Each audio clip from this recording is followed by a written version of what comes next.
네, 감사합니다. 샬롬. 네, 옆에 분과 인사할까요? 샬롬 이렇게 인사 한번 해보겠습니다. 네, 주님의 평강이 우리 봉사의 모든 성도분들과 늘 함께 하시기를 기도하겠습니다. 네, 오늘 대표 기도해 주신 서명희 권사님의 기도를 듣고 있는데 여기가 울컥울컥 해옵니다.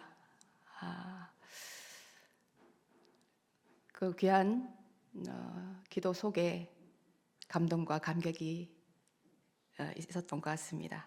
네. 기도하면 여러분은 성경 말씀 중에 어떤 구절이 가장 먼저 떠오르시나요? 네, 네. 쉬지 말고 기도하라.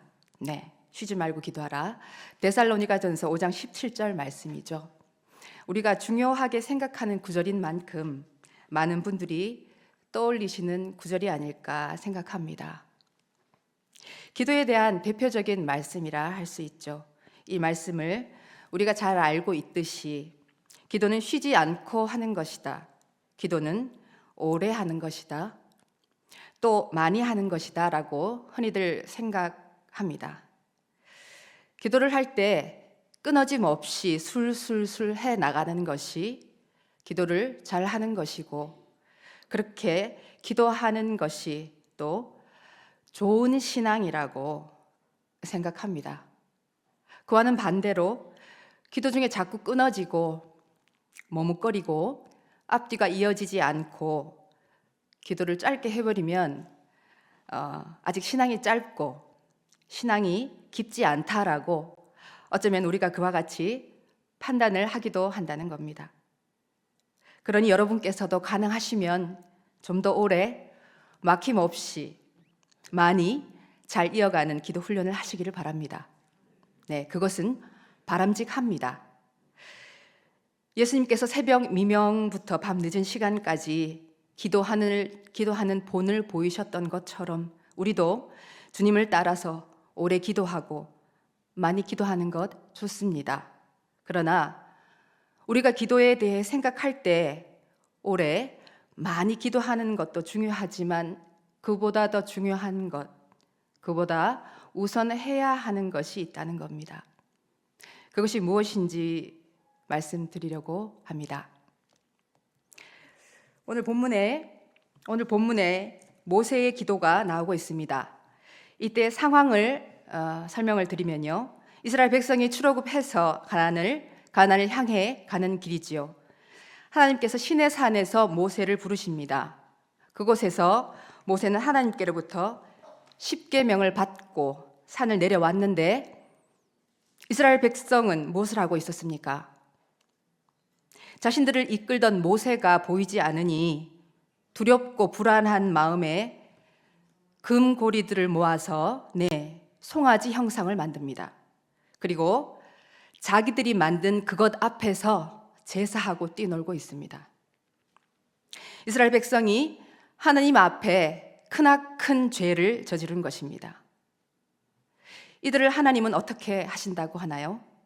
오늘 본문 앞절인 9절과 10절 말씀을 함께 읽겠습니다. 9절의 말씀입니다. 여호와께서 또 모세에게 이르시되 내가 이 백성을 보니 목이 뻣뻣한 백성이로다. 그런즉 내가 하는 대로 두라. 내가 그들에게 진노하여 그들을 진멸하고 너를 큰 나라가 되게 하리라. 아멘. 진노하신 하나님께서 이스라엘 백성을 멸하시겠답니다. 그리고 모세를 통해 새로운 나라를 이루시겠다고 말씀하고 있습니다. 이스라엘 백성을 진멸하시겠다는 하나님의 말씀에 모세는 어떻게 대답하고 있나요? 17절 말씀에 모세가 그의 하나님 여호와께 구하여 이르되 라고 합니다. 모세가 하나님께 구하여 이르다, 간절히 구한 것이죠. 모세의 기도가 이어집니다. 그런데 본문에 모세가 여호와께 구하여 이르되 간구하였다고 하지만 모세의 이 기도는 기도라기보다는 명확한 이유 하나하나를 짚어가면서 흡사 하나님께 항의하는 것으로 보여집니다. 모세가 어떻게 항의하듯 하나님께 말씀하고 있습니까? 하나님께서 이스라엘 백성을 진멸하신다니요? 하나님, 결코 그러실 수 없습니다. 하나님, 결코 그래서는 안 됩니다 하면서 그에 대한 이유를 3가지 들어서 설명합니다. 첫째, 11절 말씀입니다. 모세가 그의 하나님 여호와께 구하여 이르되 여호와여 어찌하여 그 큰 권능과 강한 손으로 애굽 땅에서 인도하여 내신 주의 백성에게 진노하시나이까 라고 합니다. 하나님께서 지금 이스라엘 백성이 목이 뻣뻣한 백성이라서 멸하시겠다는 겁니다. 교만하고 저들 마음대로 하니 그러니 진멸하시겠다는 거죠. 그러자 모세가 말합니다. 하나님, 이스라엘 백성이 처음부터 그랬던 거 모르셨습니까? 애굽에서 하나님이 그들을 택하시고 건져내시고 내 백성이다 하실 때부터 그래 했던 거 아시지 않습니까? 그때는 참 착하고 순종해서 택했는데 이제 보니 아니네. 내가 속았다. 안 되겠어. 진멸해야겠다. 라고 하시는 거 그것은 아니시지 않습니까? 하나님, 이스라엘 백성들 그때도 목이 뻣뻣했습니다. 그때도 형편 없었습니다. 그런데 그때는 하나님께서 내 백성 삼으시겠다 하시고 이제는 목이 뻣뻣하니까 멸해버리겠다고 하시면 하나님 아니 되십니다. 둘째, 12절입니다. 어찌하여 애굽 사람들이 이르기를 여호와가 자기의 백성을 산에서 죽이고 지면에서 진멸하려는 악한 의도로 인도해 내었다고 말하게 하시려 하나이까. 주의 맹렬한 노를 그치시고 뜻을 돌이키사 주의 백성에게 이 화를 내리지 마옵소서. 이건 무슨 뜻인가요? 하나님께서 이스라엘 백성들 멸하신다면 애굽 백성들이 뭐라고 하겠습니까? 10가지 재앙으로 애굽 초토화시키시고 이스라엘 백성은 내 백성이다 하고 끌고 가서는 결국 광야에서 죽이려고 한 건가? 이스라엘 백성들이 믿는다는 하나님이 그런 분인가요? 하고 비웃고 조롱할 겁니다. 그래서는 안 되지 않습니까? 결코 그리하지 마옵소서 라고 합니다. 마지막 셋째 13절입니다. 주의 종 아브라함과 이삭과 이스라엘을 기억하소서. 주께서 그들을 위하여 주를 가리켜 맹세하여 이르시기를 내가 너희의 자손을 하늘의 별처럼 많게 하고 내가 허락한 이 온 땅을 너희의 자손에게 주어 영원한 기업이 되게 하리라 하셨나이다. 하나님께서는 아브라함의 자손을 통해서 아브라함으로 하여금 큰 민족을 이루시겠다고 하셨습니다. 그런데 지금에 와서 다시 모세로 하여금 큰 민족을, 큰 나라를 이루겠다고 하시면 신실하신 하나님 스스로를 부정하는 것이 됩니다. 그러니 아니 되옵니다 라고 합니다. 어떻습니까, 여러분? 모세의 논리가 꽤나 타당하죠?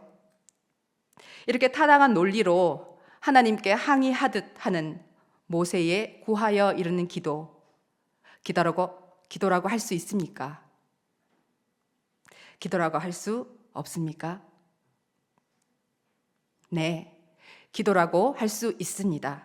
기도가 맞습니다. 어쩌면 더 모범적인 기도라고 할 수 있죠. 대부분 좋은 기도, 자라난 기도를 많은 말을 쉬지 않고 이어가는 것이라고 생각합니다. 물론 당연히 기도 생활을 오래 하신 성도분들은 점점 더 신앙이 깊어지실수록 유창한 기도, 깊은 기도를 하십니다. 신앙의 성장, 성숙도가 드러나시는 거니까 참으로 귀하죠.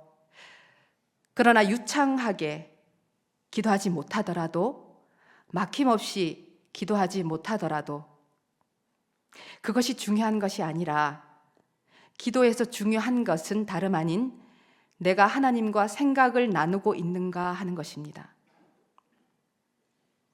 나의 생각이 하나님께 잘 전달되는지, 하나님께서 또 내 생각을 들으시고 나에게 무엇라 말씀하시는지 알게 되고 깨닫게 되는 것이 무엇보다 중요하다는 겁니다.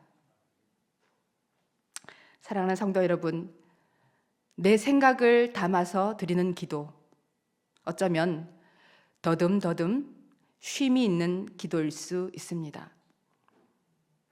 우리 예수님이 하신 기도에 대한 말씀입니다. 마태복음 6장 7절을 읽어드립니다. 또 기도할 때 이방인과 같이 중언부언하지 말라.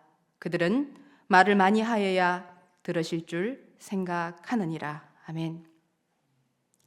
꼭 말을 많이 해야만 들으실 거라 생각 안 해도 된다는 말씀이죠. 주님은 이미 우리 안에 들어와 계셔서 우리 마음을 다 알고 계시지 않나요? 그럼에도 우리가 주님께 우리의 마음을, 우리의 생각을 올려드리고 나누기를 원하고 계시니까요. 하나님은 인격적인 분이십니다. 저와 여러분과 마음을 나누고 싶어 하시고 생각을 나누고 싶어 하십니다. 그렇지 않습니까? 하나님은 그렇게 기다리고 계신데 어쩌면 우리는 일방적으로 우리가 원하는 것, 내가 하고 싶은 말, 내가 하고 싶은 일에 대해 막무가내로 쏟아내기만 하는 기도를 할 때가 많지는 않은지요. 마음과 생각을 나누기 위한 쉼이란 그 틈을 아무 의미 없는 말로 채워버리기만 하는 기도보다는 내 깊은 마음과 생각을 전해야 하니 중간중간 쉼도 생기는 기도가 하나님 마음에 더 가까워질 수 있는 기도가 아닐까 생각해 봅니다. 내가 기도로 하나님께 무언가를 구할 때 하나님은 내 기도에 뭐라고 하실까 생각해 보는 겁니다. 하나님이 안 된다고 하시면, 안 들어주시면 어떻게 하나? 그걸 고민하자는 말씀이 아닙니다. 나는 정말 원하는 것인데 하나님이 응답해 주시지 않을 때, 그렇게 하시는 이유 있으신 하나님의 뜻을 구하며 기도할 수 있어야 한다는 겁니다. 기도로 구한 것을 당장 하나님이 이루어 주시지 않아요. 그렇다고 내가 원하는 것을 위해 반드시 금식 기도를 해야 할까요? 나의 믿음이 부족해서, 기도의 양이 모자라서 하나님이 응답하시지 않는 건가요? 단순히 모자란다고 판단되는 기도의 양만 채움으로 기도 응답을 바랄 수 있는 걸까요? 사랑하는 성도 여러분, 기도는 하나님과 마음을 나누는 것이고 하나님과 생각을 주고받음입니다. 하나님 앞에 진실되고 솔직한 우리 마음을, 생각을 올려드리고 하나님을 뜻을 구할 때 이전에는 몰랐던 하나님을 알게 되고 하나님의 마음을 알게 됩니다. 하나님과 더 가까워지게 됩니다. 하나님의 마음을 닮아가게 됩니다. 하나님의 마음을 닮아가는 사람의 기도 제목 역시 점점 달라지겠지요. 그 사람의 성품도 달라지게 되겠지요. 내가 가진 문제들, 내가 처한 형편, 지금 나의 상황에서, 나의 상태에서 하나님께 구하여 이르십시오. 항의하듯이 구하여 기도하십시오. 하나님은 우리 각자에 맞게 대화해 주실 겁니다. 성경 말씀을 따라 기도해 보셔도 좋겠습니다. 감정으로가 아니라 말씀을 따라 말씀을 더 깊이 묵상하는 겁니다. 그 과정을 통해 우리는 하나님과 더 가까워지고 깨달음이 하나님의 응답으로 들려옵니다. 명확한 어떤 음성을 통한 응답이라기보다는 말씀 선포하시는 목사님을 통해서, 또는 오늘 저와 같은 모자란 사람을 통해서, 또는 예배 시간을 통해서 주시는 응답일 수 있습니다. 예배 시간에 하나님께서 들려주시는 그 말씀으로 내가 간절히 기도했을 때 그때의 감동, 그 감격을 통해 응답을 주실 수 있습니다. 예상치 못한 사람과의 만남을 통해서 나의 교만함을 보게 하실 수도 있겠죠. 그처럼 귀한 시간과 경험을 통해 저와 여러분은 하나님에 대한 소망을 품고 결국에는 승리하게 되는 줄 믿습니다. 말씀을 맺습니다. 이 시간 우리는 모세의 기도를 보고 우리의 기도는 어떠한지 돌아보았습니다. 모세의 기도와 같이 나도 항의하듯 고하여 이르는 기도 해도 되는 걸까? 네, 하셔도 됩니다. 하나님 앞에 모든 것을 나의 형편에 맞추어 구하시기 바랍니다. 초등학생이 구하는 기도, 대학생이 구하는 기도, 당연히 다르겠죠. 당연히 달라야겠지요. 우리의 모든 기도를 들으시는 하나님은 때때로 침묵으로 응답하시기도 합니다. 그 시간이 유독 길게 느껴지시는 분 계신가요? 하나님이 허락하시는 그 시간에도 그와 같은 과정을 통해서도 하나님은 우리의 영적 성장을 이루어가고 계십니다. 하나님의 뜻을 영적으로 깨어 알고 그 뜻을 따라 나아가시는 저와 여러분 되시기를 주님의 이름으로 축원합니다. 하나님이 주신 기도의 본질을 굳게 붙잡고 기도를 통하여 더욱 깊고 아름다운 믿음의 삶을 이루어 가시는 저와 여러분 되시기를 주님의 이름으로 축원합니다. 기도드리겠습니다. 하나님 아버지 감사합니다. 주의 귀한 말씀을 보고 듣고 가슴에 새기게 하시니 감사합니다. 기도를 통해 우리와 만나기 원하시는 하나님의 마음을 깨닫기를 소망합니다. 하나님의 뜻을 구하고 우리의 모든 것을 올려드림으로써 진실로 하나님 마음에 합한 봉산의 모든 성도분들이 될 수 있도록 주님 은혜를 더하여 주소서. 성령님 도와주소서. 성령님 조명하여 주소서. 모든 말씀 사랑해 주님 우리 주 예수 그리스도의 이름으로 기도합니다. 아멘.